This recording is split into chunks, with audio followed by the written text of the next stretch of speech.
सबको जय मसीह की प्रियो।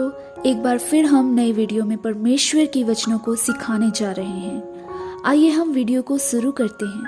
प्रियो, प्रभु यीशु मसीह एक बात अपने चेलों से कहा था।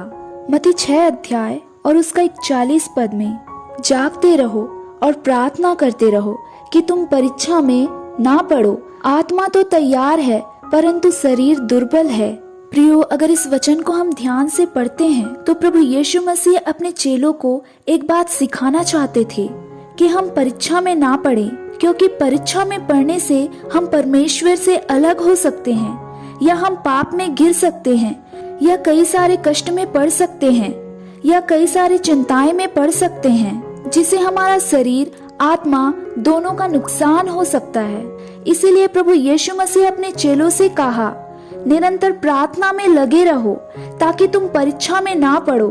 प्रियो, परीक्षा शैतान के द्वारा होती है और वह इस मकसद से लोगों की परीक्षा करता है। वह कैसे भी करके लोगों को परमेश्वर के वचन से भटका सके या परमेश्वर के आशीषों से वंचित करे, हमें पाप में गिराकर परमेश्वर से दूर करे।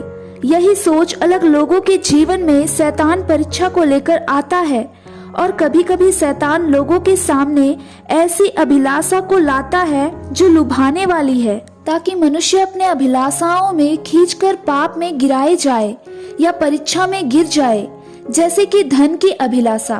पहला तीमुथियुस 6 अध्याय और उसका 9 पद, वहाँ पर इस प्रकार से लिखा है, पर जो धनी होना चाहते हैं वे ऐसे परीक्षा और फंदे और बहुतेरे व्यर्थ और हानिकारक लालसाओं में फंसते हैं, जो मनुष्य को बिगाड़ देती है और विनाश के समुद्र में डुबा देती है।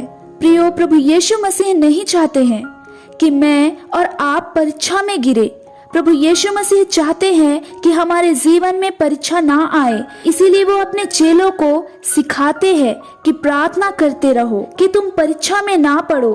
प्रियो, इस वचन में एक बात और है, अगर आपको परीक्षा में नहीं पड़ना है तो आपको प्रार्थना करने की जरूरत है। प्रियो, प्रार्थना एक ऐसा हथियार है जो शैतान की हर एक योजनाओं को नाकाम कर सकती है। उसके बारे में कहता है इफिसियों 6 अध्याय और उसका 10वां पद में इस प्रकार से लिखा है, निदान प्रभु में और उसकी शक्ति के प्रभाव में बलवंत बनो। परमेश्वर के सारे हथियार बांध लो कि तुम शैतान की युक्तियों को सामने खड़े रह सको। सो सत्य से अपनी कमर कसकर और धार्मिकता की झिलम पहनकर और पाँव में मेल के सुसमाचार की तैयारी के जूते पहनकर और उन सब के साथ विश्वास की ढाल लेकर स्थिर रहो, जिससे तुम उस दुष्ट के सब जलते हुए तीरों को बुझा सको।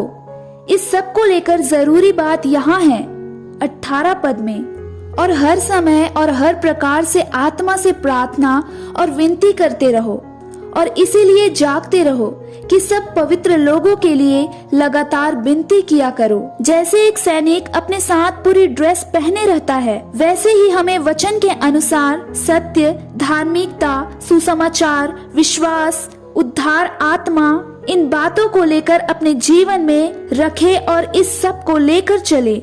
18 पद कहता है कि हम आत्मा में प्रार्थना करें। हाँ प्रियो, प्रार्थना करना हमारे लिए बहुत जरूरी है, ताकि हम शैतान की युक्तियों के सामने खड़े रह सके और प्रभु यीशु मसीह की शक्ति में और उसके सामर्थ्य में बलवंत बन सके।